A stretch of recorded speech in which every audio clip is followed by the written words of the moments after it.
Hello students. आज हम एक क्वेश्चन करके उसके बाद हम इंटीग्रल डोमेन के डेफिनेशंस पे चलेंगे। तो हमारा ये क्वेश्चंस है कि determine the smallest subring of Q that contains 1/2। It means Q तो सबसे पहले एक रिंग है और हमें एक ऐसा स्मॉलेस्ट सबरिंग यानी कि एक सबरिंग भी और वो स्मॉलेस्ट भी हो जो कि हाफ को कंटेन करे। तो सबसे पहले हम सबरिंग के डेफिनेशंस को अगर रिकॉल करें तो हमें ये दिख रहा है कि अ सबरिंग एस, कोई भी सबरिंग एस एक नन एम्प्टी सबसेट होता है किसी रिंग आर का अगर उसके पास ये दो प्रॉपर्टीज हो, that is for all A comma B belongs to S which implies that A minus B belongs to S and A into B belongs to S. मतलब ये जो एस है ये closed under minus that is inverse of addition and multiplication के under में ये हमारा close set हो, तो ये नॉन एम्प्टी सेट हमेशा सबरिंग होगा। नाउ यहाँ पर हम देख रहे हैं कि अगर हम सबरिंग क्यू का मान लें कि हाफ को वो कंटेन करे तो हमें ये देखना है कि उस एस के अंदर क्या क्या प्रॉपर्टीज़ होल्ड हो रही हैं। तो सबसे पहले देखिए कि अगर हमारे पास हाफ है तो चूँकि हमारा सबरिंग जो होता है वो क्लोज्ड अंडर मल्टीप्लिकेशन होता है, यानी कि हाफ को एन टाइम्स तक, कितने भी एन टाइम्स तक हम मल्टीप्लाई करें वो हमेशा एस के ही अंडर में रहेगा, यानी कि 1/2 to the power n always belongs to S for all n belonging to natural number. ठीक है।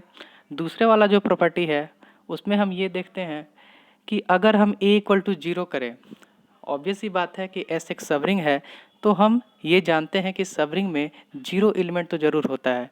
तो ए इक्वल टू ज़ीरो रखें, B equal to half, B हमें गिवन है हाफ जो कि एस में बिलोंग करता है, तो हमें ये दिख रहा है कि माइनस हाफ भी ज़रूर होगा एस में, क्योंकि A minus B that is equal to minus half will belong to S.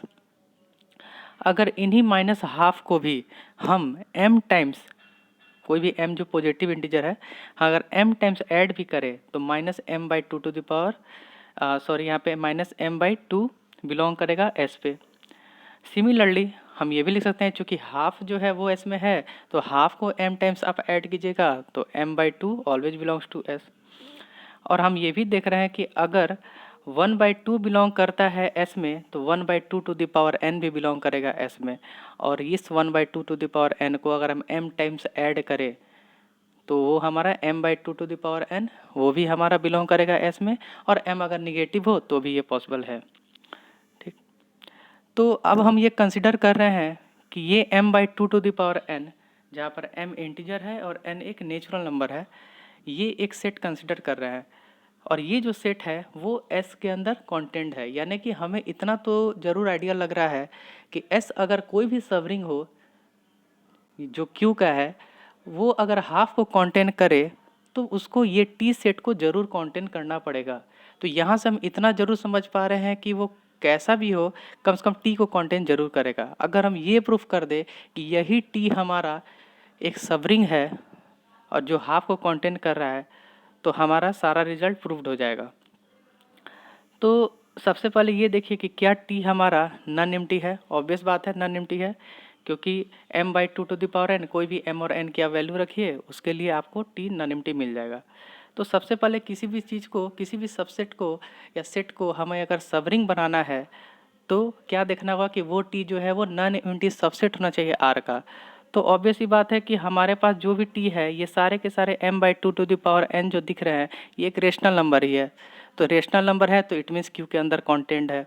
अब हमें ये देखना है कि अगर हम इसकी दो प्रॉपर्टी जो होती है सबरिंग टेस्ट, अगर वो प्रूफ हम कर पाएँ तो it means we are done. तो मान लिया कि हमारे पास दो एलिमेंट्स हैं ए और बी, अगर ए कोई भी टी में बिलोंग करता है तो वो किसी ना किसी फॉर्म में होगा m/2 to the power n type का। तो हम यहाँ पर देखते हैं कि let it be in the form of m1/2 to the power n1 A, और b जो है वो हमारा m2/2 to the power n2 form में है। हम इन दोनों के दो नंबर है n1 और n2, ये पॉजिटिव इंटीजर है तो इनके मैक्सिमम को चॉइस कर सकते हैं। तो a minus B will be equal to, आप जैसे एलसीएम लेते थे तो आप देख सकते हैं कि a माइनस बी की जो वैल्यू है वो नीचे 2 to the power N naught है, और एन नॉट जो है वो क्या है, वो भी एक पॉजिटिव इंटीजर है। दो पॉजिटिव इंटीजर का मैक्सिमम वैल्यू भी हमेशा पॉजिटिव इंटीजर ही होगा। ऊपर वाला कोई ना कोई इंटीजर होना चाहिए, जरूरी नहीं है कि वो पॉजिटिव हो। तो आप देखिए m1 एक इंटीजर है, 2 टू द पावर समथिंग जो है वो भी एक इंटीजर है, m2 जो है 2 टू द पावर समथिंग जो है वो भी एक इंटीजर है। यहाँ पे हमें ये देखने को मिल रहा है कि चूंकि n नॉट जो है वो मैक्सिमम है n1 से, इसलिए फ्रैक्शन में नहीं आ रहा, ये एक इंटीजर ही बन रहा है 2 to the power something, that is. तो इंटीजर माइनस इंटीजर किया तो वो हमारा इंटीजर रहेगा। It means finally a minus B जो है वो हमारा t के अंदर ही कॉन्टेंट हो रहा है। अगर हम a और b को मल्टीप्लाई करें तो ये सबसे सिंपल है, that will be m1 into m2 by 2 to the power n1 plus n2। तो n1 प्लस n2 जो है वो भी एक पॉजिटिव इंटीजर हो जाएगा, और m1 m2 एक इंटीजर हो गया। तो इट मीन्स कि t हमारा एक सबरिंग है जो कि हाफ को कॉन्टेंट कर रहा है। अगर हम कोई दूसरा सबरिंग उठाएं जो हाफ को कॉन्टेंट करे, तो हम ऑलरेडी पहले ही देख चुके हैं यहाँ पर कि वो जो t होगा वो उस जो आप दूसरा सबरिंग सोच रहे हैं वो उसी के अंदर कंटेंट होगा, यानी कि हर हालत में टी जो है वो हमारा एक स्मॉलेस्ट सबरिंग ऑफ क्यू होगा। स्मॉलेस्ट सबरिंग कहने का मतलब हम एक भी ये भी कह सकते हैं कि T is the arbitrary intersection of all subrings of Q that contains half. Arbitrary intersection जो होता है वो स्मॉलेस्ट होता है। तो अगर हम सारे सबरिंग को उठा लें जिसमें कि हाफ कंटेंट हो, तो वो जो टी होगा, ये जो हमारा टी है वो उसी के इक्वल होगा। तो स्मॉलेस्ट कहने का मतलब हम बाय डेफिनेशन ये भी कह सकते हैं कि smallest subring of Q that contains half का मतलब क्या हुआ कि the it is the arbitrary intersection of all subrings of Q that are containing half. Next हम आगे बढ़ते हैं, इंटीग्रल डोमेन जो आज का हमारा मेन टॉपिक है। तो इंटीग्रल डोमेन के लिए उसके पहले हमें जीरो डिवाइजर्स वगैरह पढ़ना है। तो सबसे पहले रिंग का मोटिव यही था कि जो जेड यानी कि सेट ऑफ ऑल इंटीजर्स हैं, ये जो भी प्रॉपर्टी फॉलो करते हैं उनको एब्स्ट्रैक्ट वे में, यानी कि जनरल सेट पे भी क्या ये ट्रू होता है या नहीं होता है, उसी से रिंग का कॉन्सेप्ट आया। और इंटीग्रल डोमेन भी जेड ही के थ्रू आया है, क्योंकि जैसे हम देखते हैं कि इंटीजर इंटीजर को मल्टीप्लाई किया, अगर दो नन जीरो इंटीजर है तो हमेशा रिजल्ट हमारा नन जीरो इंटीजर होगा। लेकिन अगर कोई एक जीरो हो गया तो ऑब्वियस ही वैल्यू है कि वो जीरो होगा। लेकिन अगर हम ये कहें कि दो इंटीजर को मल्टीप्लाई करने के बाद हमारा रिजल्ट जीरो हो रहा है, तो कोई ना कोई कम से कम एक ऐसा इंटीजर जरूर होगा जो कि जीरो हो। तो हम जीरो डिवाइजर्स को देखते हैं ज़रा। सबसे पहला कंडीशन ये है इसमें जीरो डिवाइजर्स का कि हमें यहाँ पर ये चीज़ ध्यान देना है कि जीरो डिवाइजर्स में सबसे पहली जो बात है हमारी दैट इज़ कि हमारा ये एलिमेंट जो है वो हमेशा नन जीरो होना चाहिए, यानी कि जीरो जो एलिमेंट होता है वो कभी भी जीरो डिवाइजर्स नहीं होता है। हमारा जो रिंग है वो हमेशा कम्यूटेटिव होना चाहिए। उसके बाद आगे हम कुछ देखेंगे। तो हमारा डेफिनेशन यही है कि a non zero element a in a commutative ring R is called a zero divisor if there exist a b that is non zero element in R such that a B equal to zero. यानी कि a कोई भी non zero element zero divisor सभी कहलाएगा यदि हमारे पास उस ए के लिए एक नया कोई नन जीरो एलिमेंट बी आ जाए, जिससे कि A B equal to B A equal to हम जीरो लिख सकें। तो आप यहाँ ध्यान से देखिए कि ए नन जीरो एलिमेंट है जिसको जीरो डिवाइजर कर रहे हैं, और उसके रेस्पेक्ट में कि बी नन जीरो आ रहा है, तो ये ए को तो हम जीरो डिवाइजर कहेंगे ही कहेंगे, उस बी को भी कहेंगे, क्योंकि बी जो है वो नन जीरो इंटीजर है और इसके लिए एक ए आ रहा है दैट इज नन जीरो, और that is B A is equal to A B equal to zero, क्योंकि हमारा जो रिंग है वो कम्यूटेटिव है। तो इस चीज़ को ज़रा ध्यान रखिएगा। नेक्स्ट है एग्जाम्पल के थ्रू हम जीरो डिवाइजर्स को समझना चाह रहे हैं कि अगर हम Z4 कंसिडर करें, Z4 रिंग, ये ऑब्वियस ही बात है कि ये कम्यूटेटिव है और इसमें एलिमेंट्स जो होते हैं वो 0, 1, 2, 3 टाइप के होते हैं। तो इसमें हम ये कहना चाह रहे हैं कि 2 जो है वो जीरो डिवाइजर है। अगर हम 2 को 2 के साथ ही मल्टीप्लाई करें, और चूँकि हमारा मल्टीप्लिकेशन मॉडलो ऑपरेशन है यहाँ पे 4, तो 2 multiplication modulo 4 into 2 is equal to हमेशा जीरो होगा।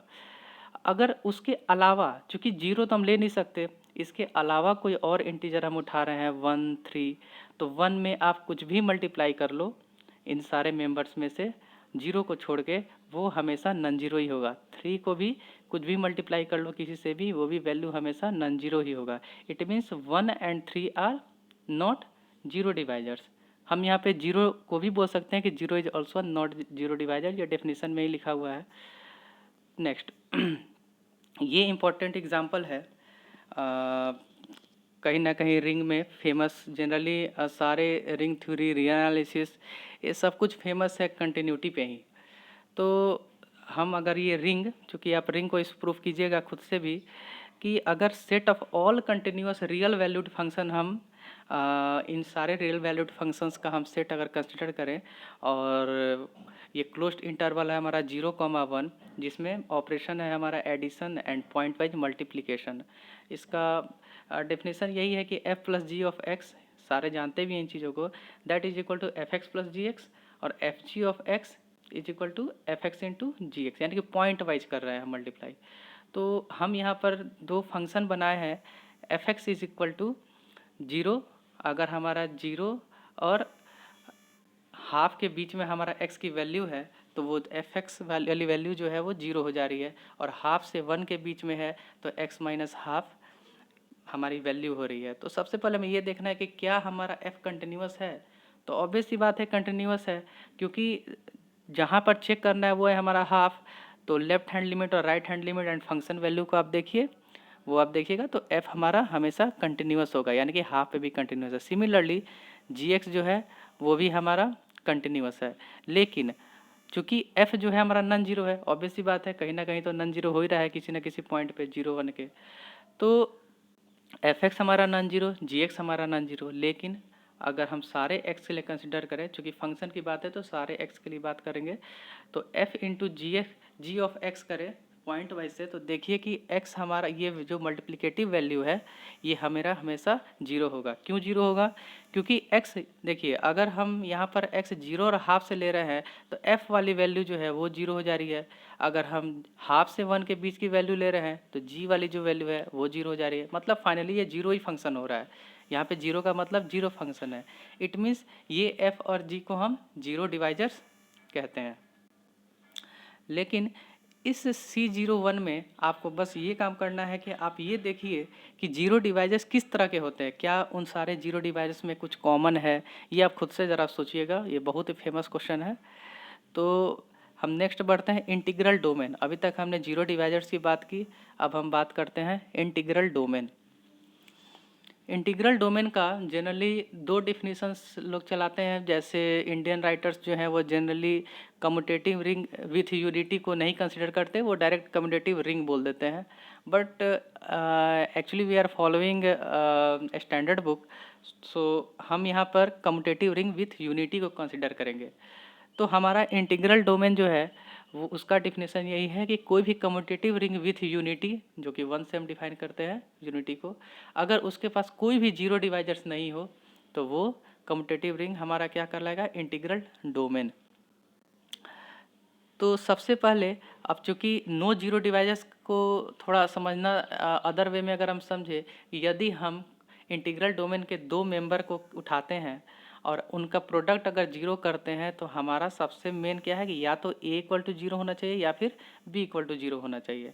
तो इस हिसाब से आप देखिए, तो फर्स्ट एग्जांपल में हमारा z q c, z set of all integers है। क्या ये कम्यूटेटिव है? तो यस इट इज़ कम्यूटेटिव।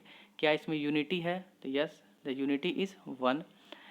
क्या इसके पास 0 डिवाइजर्स है? तो नहीं। कोई भी दो नॉन जीरो एलिमेंट्स को आप मल्टीप्लाई कीजिएगा कभी भी 0 नहीं आएगा। या फिर कोई भी दो एलिमेंट को आप मल्टीप्लाई कीजिए और 0 लिखिए तो कोई ना कोई एक ऐसा इंटीजर जरूर होगा जो कि 0 बने। सिमिलरली आर क्यू सी ये सारे के सारे इंटीग्रल डोमेन हैं। ठीक, नेक्स्ट है set of all Gaussian integer. तो गॉसियन इंटीजर्स में क्या है कि हमारा ये कम्यूटेटिव रिंग है, यूनिटी 1 होता है, हमने पहले भी देखा था। मान लीजिए कि कोई ऐसा हमारा x जो है वो नॉन जीरो है, इसके लिए कोई y ऐसा आ जाता है नॉन जीरो जो कि हमारा xy इक्वल टू 0 हो जाए। तो ऑब्वियसली बात है कि x अगर zi का मेंबर है तो उसको हम a1 प्लस b1 आयोटा लिख सकते हैं, और y को हम a2 प्लस b2 आयोटा लिख सकते हैं, जहाँ पर a1 a2 b1 b2 कहाँ से आ रहे हैं, z से आ रहे हैं। आयोटा वही है जो आयोटा स्क्वायर इक्वल टू -1 करते हैं। सॉरी, यहाँ पर जेड आई में हमने a कॉमा बी को कॉम्प्लेक्स नंबर दिखा दिया है बाय मिस्टेक, तो इसको आप a comma B belongs to Z कर दीजिएगा और आयोटा स्क्वायर इक्वल टू -1 लिखिएगा। तो इसको जब हम सॉल्व करेंगे, चूँकि हमें y की वैल्यू देखनी है, तो हम ये देख रहे हैं कि a2 और b2 के लिए हम सॉल्व करें तो हमारा क्रॉस मल्टीप्लिकेशन मेथड, आप जो भी मेथड लगाइए सब्स्टिट्यूशन, इससे a2 की वैल्यू हमारी 0 आ रही है, b2 की वैल्यू 0 आ रही है। जो हमारा a2 में क्वोशिएंट में अगर आप देखिए a1 square plus b1 square, वो हमेशा नॉन जीरो है, क्योंकि हम x को नॉन जीरो मान रहे हैं, तो कोई ना कोई a1 या b1 तो नॉन जीरो होगा ही, और उन दोनों को स्क्वायर करके अगर ऐड कर रहे हैं, नॉन निगेटिव टर्म है, तो वो फाइनली नॉन निगेटिव ही होगा। तो इसलिए हम ये देख पा रहे हैं कि चूंकि a2 जीरो है, b2 हमारा जीरो है, तो y भी जीरो होगा। Hence we can say that z ऑफ i is an integral domain.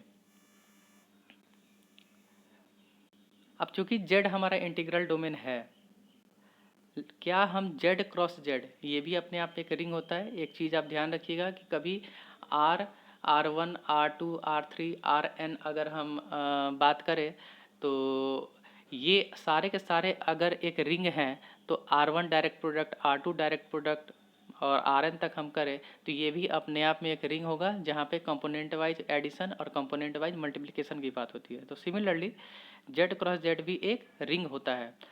तो एक्चुअली ये एक कम्यूटेटिव रिंग होता है, क्योंकि z कम्यूटेटिव है, तो z क्रॉस z भी कम्यूटेटिव रिंग होगा। यूनिटी क्या है, दैट इज 1,1। टू ऑपरेशंस जो है वो हमारे वही है कंपोनेंट वाइज, कि a comma B C comma D को ऐड किया, तो कंपोनेंट वाइज हम ऐड करते जा रहे हैं, मल्टीप्लाई कर रहे हैं। लेकिन अगर हम दो नॉन जीरो एलिमेंट्स उठाएं, 0,1, 1,0, और इनको मल्टीप्लाई करें, तो हमारा वैल्यू 0 0 आ रहा है। इट मीन्स कि हमारे पास एक जीरो डिवाइजर्स है z क्रॉस z में, जी को यूनिटी को भी कॉन्टेन कर रहा है। यानी कि हम यहाँ पर ये देख रहे हैं कि there exist a commutative ring with unity which has a zero divisor. It means z cross z आपका एक इंटीग्रल डोमेन नहीं होगा। नेक्स्ट है, ये आपके लिए होमवर्क रखा गया है कि Zn इंटीग्रल डोमेन होता है तभी जब n प्राइम हो। इसे खुद से प्रूफ कीजिए, ये बहुत ही फेमस क्वेश्चन है। ये सारे के सारे इंपॉर्टेंट क्वेश्चन ही हम इसमें रख रहे हैं, और जो आपको होमवर्क दिया जा रहा है या बताया जा रहा है, उसको आप खुद से कीजिए without any help of Google. Integral domain में कैंसिलेशन लॉ ऑलवेज होल्ड करता है। यानी कि कहीं कहीं इंटीग्रल डोमेन के डेफिनेशन में भी राइटर्स लिख देते हैं कि अगर कैंसिलेशन लॉ होल्ड हुआ किसी भी कम्यूटेटिव रिंग विथ यूनिटी में, तो वो एक इंटीग्रल डोमेन होता है। लेकिन हम यहाँ प्रॉपर्टी में देखते हैं कि अगर a, b, c integral domain में बिलोंग करता है और a नॉन जीरो है, सच दैट कि A B equal to A C है, देन वी मस्ट है बी इक्वल टू सी। तो मान लिया कि A B equal to A C है, इट मीन्स हम लिख सकते हैं कि ए B minus A C is equal to zero. चूँकि रिंग जो होता है उसे जो मल्टीप्लिकेशन है वो डिस्ट्रीब्यूटिव होता है प्लस पे, और माइनस जो है वो आपका इन्वर्स है प्लस का, मतलब माइनस को भी आप प्लस ही समझ सकते हैं। तो ये डिस्ट्रीब्यूटिव होता है, तो हम इसमें से ए को कॉमन रख सकते हैं। तो चूंकि ये इंटीग्रल डोमेन हम मान रहे हैं आई को, तो इट मीन्स या तो ए को जीरो होना पड़ेगा या तो बी माइनस सी को जीरो होना पड़ेगा। लेकिन हम यहाँ पर मान के चल रहे हैं कि हमारा ए जो है वो नॉन जीरो है, इट मीन्स कि हमारा b माइनस सी को जीरो होना पड़ेगा। It means b is equal to c. यानी कि A B equal to A c में अगर a नॉन जीरो है और हम इंटीग्रल डोमेन की बात कर रहे हैं, तो a को हम कैंसिल आउट कर सकते हैं। डिवीज़न रिंग, फील्ड से पहले हम स्क्यू फील्ड यानी कि डिवीज़न रिंग को पढ़ेंगे। किसी भी रिंग R विथ यूनिटी को अगर हम डिवीज़न रिंग कहेंगे यदि उसके सारे नॉन जीरो एलिमेंट्स एक ग्रुप बनाए विथ रेस्पेक्ट टू मल्टीप्लिकेशन। यहाँ पर रिंग में हम कम्यूटेटिविटी की बात नहीं कर रहे हैं। अगर कम्यूटेटिविटी होती तो उसे हम फील्ड ही कहते हैं एक्चुअली में। तो सेकंड इसी में हम लिखे हुए हैं कि a commutative division ring is called a field. यानी कि फील्ड का डिफिनीशन अगर आप देखें तो कोई भी रिंग जो कि कम्यूटेटिव हो, यूनिटी को कॉन्टेन करे और उसके नॉन जीरो एलिमेंट्स का जो सेट है वो अपने आप में एक ग्रुप बना रहा है अंडर मल्टीप्लिकेशन, तो उस सेट को फाइनली पूरे सेट को हम फील्ड कहेंगे। अगर वो कम्यूटेटिव है तो फील्ड है, अगर वो कम्यूटेटिव नहीं है, बाकी सारे कंडीशन को सेटिस्फाई कर रहा है, तो वो डिवीजन रिंग है या फिर वो स्क्यू फील्ड है। तो बाय एग्जांपल फील्ड के हिसाब से आप देखिए तो आर जो है वो आपका फील्ड है। क्यों? क्योंकि आर सबसे पहले कम्यूटेटिव है, बिल्कुल कम्यूटेटिव है। क्या ये यूनिटी को कंटेन करता है? तो यस, ये यूनिटी को भी कंटेन करता है। क्या इसके नॉन जीरो का सेट हम देखें अंडर मल्टीप्लिकेशन क्या एक ग्रुप फॉर्म करता है? तो हमने ग्रुप तो पढ़ा ही है। उससे आप देखिए कि आर स्टार जो है वो डॉट के रेस्पेक्ट में एक ग्रुप बनाता है, तो इसीलिए आर हमारा एक फील्ड होगा। क्या जेड हमारा फील्ड होगा अगर प्लस और डॉट का ऑपरेशन रख रहे हैं तो कम्यूटेटिव है, यूनिटी भी कंटेन करता है, कोई दिक्कत नहीं है। क्या हम नॉन जीरो एलिमेंट अगर 2 रखें, क्या उसका इन्वर्स मल्टीप्लिकेशन के रेस्पेक्ट में जेड में आएगा? एक्चुअल में 2 का इन्वर्स क्या होता है? हाफ। लेकिन हाफ क्या जेड का मेंबर है? तो नहीं है। इट मीन्स एक भी ऐसा एलिमेंट अगर आ गया जिसका मल्टीप्लिकेटिव इन्वर्स नहीं आए तो वो फील्ड नहीं होगा। सिमिलरली क्यू को देखिए, वो एक फील्ड है। डी नंबर को हमने टिक किया है क्योंकि इसे आपको खुद से थोड़ा प्रूफ करना है कि जेड एन अगर हम एडिशन मॉडलो एन रखते हैं, मल्टीप्लिकेशन मॉडलो एन है, तो ये एक फील्ड तभी होगा जब एन प्राइम हो। यानी कि जैसे Z2, Z5, Z7, Z11, Z13 ये सारे के सारे फील्ड हैं, लेकिन Z6, Z4 ये फील्ड नहीं है। ठीक है, एक्चुअली में ये एक इंटीग्रल डोमेन भी नहीं है। तो इसे आप देखिएगा, Q(√2), Q(√2) में कैसे मेंबर होते हैं? A plus B√2 where A comma B belongs to Q। ये अपने आप में एक फील्ड है। तो सबसे पहले फील्ड के लिए आपको ये देखना होगा कि क्या ये रिंग है। तो बिल्कुल ऑफकोर्स Q(√2) एक रिंग होता है, इसे आप चेक कर सकते हैं। सारी प्रॉपर्टीज़ को एक बार देखिए, लिखने की ज़रूरत नहीं है, आप अपने ध्यान में भी सोच सकते हैं। क्या ये कम्यूटेटिव है? तो चूंकि Q कम्यूटेटिव होता है तो इसलिए Q(√2) भी कम्यूटेटिव होगा। क्या ये यूनिटी को कंटेन करता है? तो यस, यूनिटी 1 है। 1 को हम कैसे लिख सकते हैं? 1 को 1 प्लस 0 इंटू √2 लिख सकते हैं।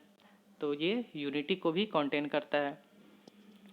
अब उसके बाद कम्यूटेटिव रिंग हो गया, यूनिटी हो गया, और क्या चाहिए? Non zero elements. तो मान लो कि कोई नॉन जीरो एलिमेंट्स हमारा A प्लस B√2 टाइप का है, जहाँ पर कोई A या B में कोई एक मेंबर तो नॉन जीरो होना ही चाहिए। तो क्या हम एक ऐसा C+D√2 नॉन जीरो फाइंड कर सकते हैं जिसमें A प्लस B√2 और C+D√2 को हम मल्टीप्लाई करें 1 से, तो हमारा वैल्यू क्या आ जाए? 1 आ जाए। तो ऑफकोर्स है, ये क्रॉस मल्टीप्लिकेशन से आप देखिए हमारा C का वैल्यू A/A² माइनस 2B² और D की वैल्यू -B/A² माइनस 2B²। नीचे वाला जो क्वोशिएंट है A² माइनस 2B², ये कभी भी जीरो नहीं होगा। सोच के देखिए, अगर ये जीरो होता A² माइनस 2B², तो हमें ये मिल जाता कि A² इक्वल टू 2B², यानी कि A/B का whole square is equal to 2। यानी कि A रेशनल नंबर है, B एक रेशनल नंबर है। दोनों का अगर हम देखें तो दोनों का अगर हम क्वोशिएंट ले रहे हैं तो भी एक रेशनल नंबर हो रहा है, अगर भी नॉन जीरो मान के चल रहे हैं तो। ठीक, तो वैसा भी नहीं होगा तो कोई A नॉन जीरो होगा, तो फिर आप B/A लिख सकते हैं, इसमें कोई दिक्कत नहीं है। तो एक rational number that is A/B का स्क्वायर करने पे हमें 2 मिल जा रहा है। बचपन में 10th क्लास में भी हम पढ़े हुए हैं कि ऐसा कोई रेशनल नंबर नहीं है जिसका स्क्वायर करने पे 2 मिले। तो इट मीन्स कि नीचे वाला जो क्वोशिएंट है वो वैल्यू हमारा कभी भी नॉन जीरो ही होगा। और A चूँकि हमारा रेशनल नंबर से आ रहा है, नीचे वाला भी मेंबर है, चूँकि A रेशनल है, 2 रेशनल है, B² रेशनल है, तो ये फाइनली जो क्वोशिएंट वैल्यू है वो भी रेशनल है। तो इट मीन्स कि C और D ऐसे एग्जिस्ट करते हैं इस प्रकार से कि हमारे in case A plus B√2 into C+D√2 multiply करने पे आप कम्यूटेटिव है तो किसी को पहले कर सकते हैं, 1 मिल जाए। ओके, ये एग्ज़ाम पॉइंट ऑफ व्यू से खासकर बिहार यूनिवर्सिटी में ये सवाल आते भी रहे हैं कि ऐसा एग्जाम्पल आप बताइए डिवीज़न रिंग का जो कि फील्ड ना हो।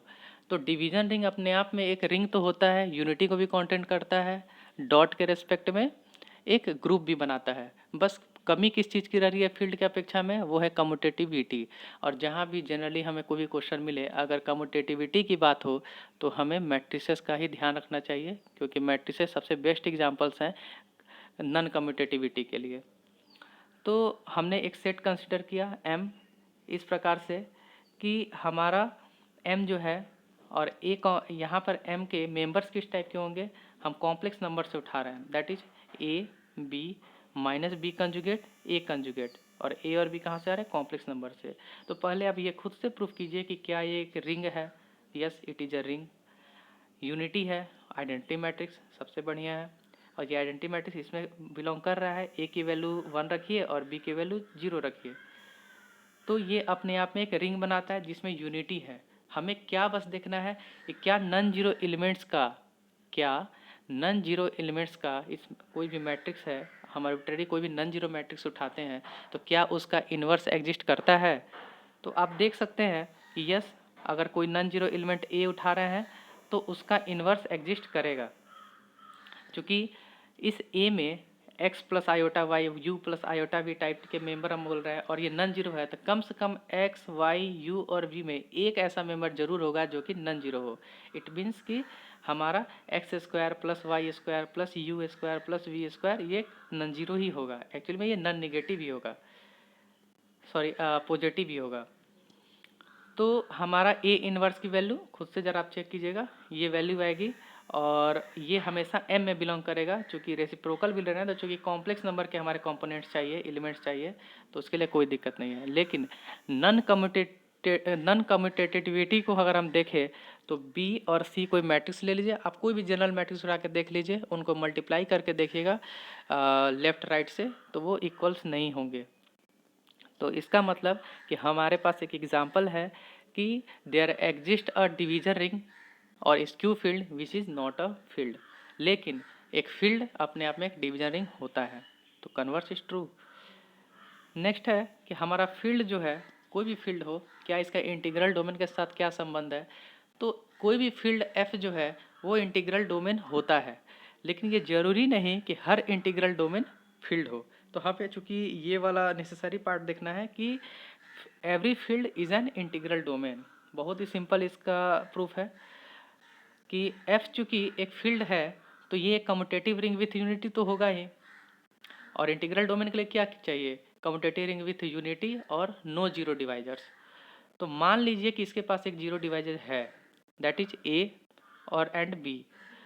अगर हम A B equal to zero करें तो ए नॉन जीरो है और हम जान रहे हैं कि फील्ड में नॉन जीरो एलिमेंट्स का मल्टीप्लिकेटिव इन्वर्स आएगा, दैट इज ए इन्वर्स। तो ए इंटू ए इन्वर्स अगर हम करें या ए इन्वर्स इंटू ए करें, that will be always equal to 1। तो so since A B is equal to zero, then we can say that अगर हम दोनों साइड से ए इन्वर्स से मल्टीप्लाई करें तो a inverse into a B is equal to, यहाँ पर हम एसोसिएटिविटी लॉ का यूज कर रहे हैं, ये आप लिखिएगा साइड में, associative law with respect to multiplication, that will be A inverse into A into B. और ये इम्प्लाई करता है चूँकि ए इन्वर्स इंटू ए 1 है और 1 इंटू बी बी होता है, तो बी की वैल्यू हमारी 0 हो जा रही है। लेकिन हम यहाँ पे मान के चल रहे थे कि ए हमारा नॉन जीरो है and B is non zero. Hence हमारा जो फील्ड है उसके पास कोई भी जीरो डिवाइजर नहीं है, ये कम्यूटेटिव रिंग है, इसके पास यूनिटी है। तो फाइनली एफ जो है, यहाँ पर मिस्टेक हो गया है, एफ जो है वो हमारा इंटीग्रल डोमेन होगा। इस फील्ड के जगह पे इसको इंटीग्रल डोमेन लिख लीजिएगा। Thank you. नेक्स्ट वीडियो के लिए अपडेट में रहें।